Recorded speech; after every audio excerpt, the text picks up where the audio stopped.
Hello.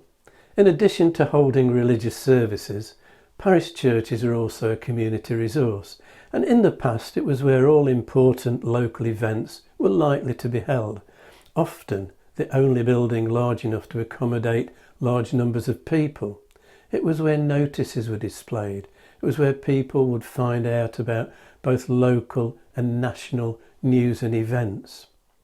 St Peter's Church at Yoxall and All Saints Church at Ulriwas, parish churches that are both local to me, they are not unusual in that they hosted manorial courts until the 19th century. Throughout the medieval period, the church porch was a common place to transact secular business. Anything involving promises or oaths was likely to take place in the church porch. The Church of St Peter and St Paul at Eye in Suffolk has a 14th century brick and flint porch. It's now been turned into a shop, but inside there is an inscription from the medieval period.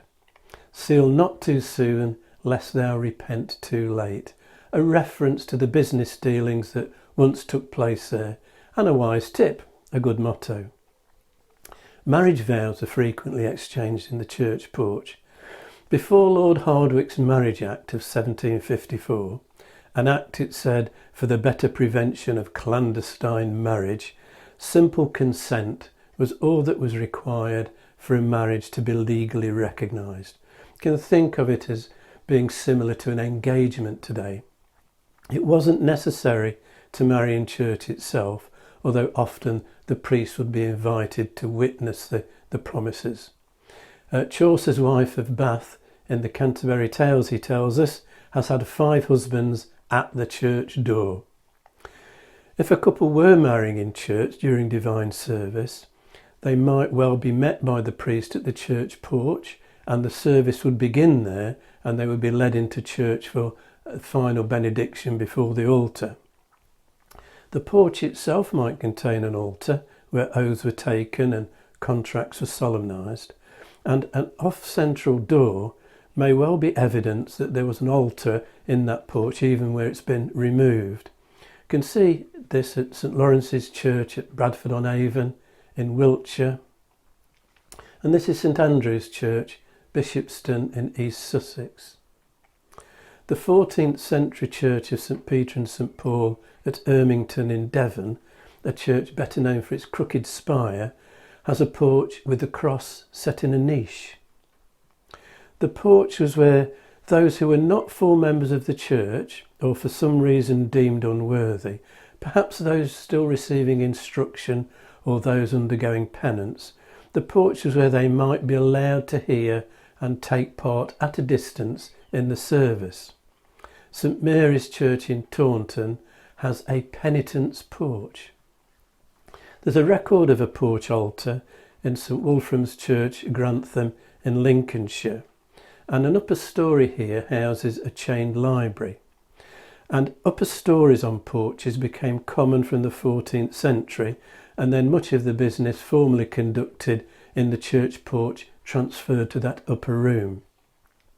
The upper floor of the very elaborate porch of St John's Church in Cirencester for a long time served as a town hall, and sometimes the standard measures for corn and other produce was kept in the church porch, perhaps in connection with the payment of tithes in kind.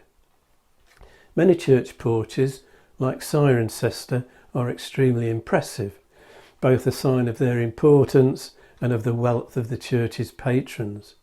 This is a church of St Peter and St Paul at North Leech. Porch is 15th century. Wealth in North Leech at the time from wool.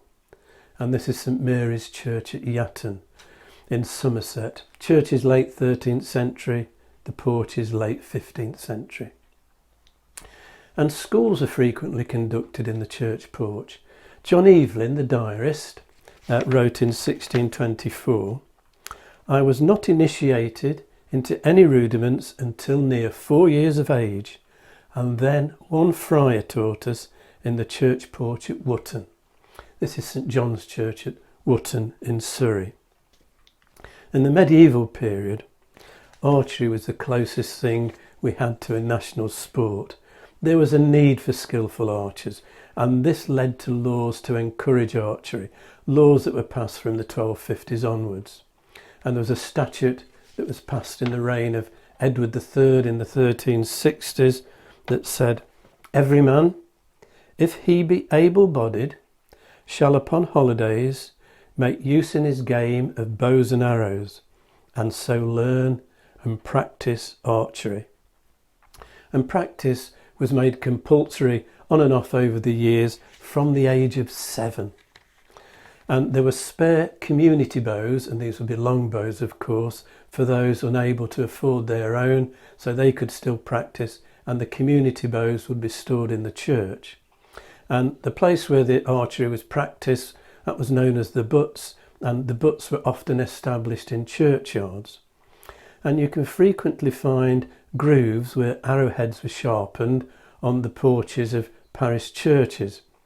This is at St Leonard's Church, Thorpe in Derbyshire, and we have something similar at Norbury Church in Staffordshire. You sometimes find crosses incised on porches. They have been called Crusader Crosses, based on the suggestion that they were cut by those about to leave on crusade or by those returning, symbolically blunting their swords. It's possible, of course, that it's just graffiti, but where you find them very neatly and evenly cut, they are much more likely to be consecration crosses carved by the original stonemasons. Now next time I'm going to look at sundials. If you've enjoyed this video, hit the like and subscribe buttons and click on the notification bell to be informed when the next video is available, or you can subscribe by clicking on the rose window over my shoulder.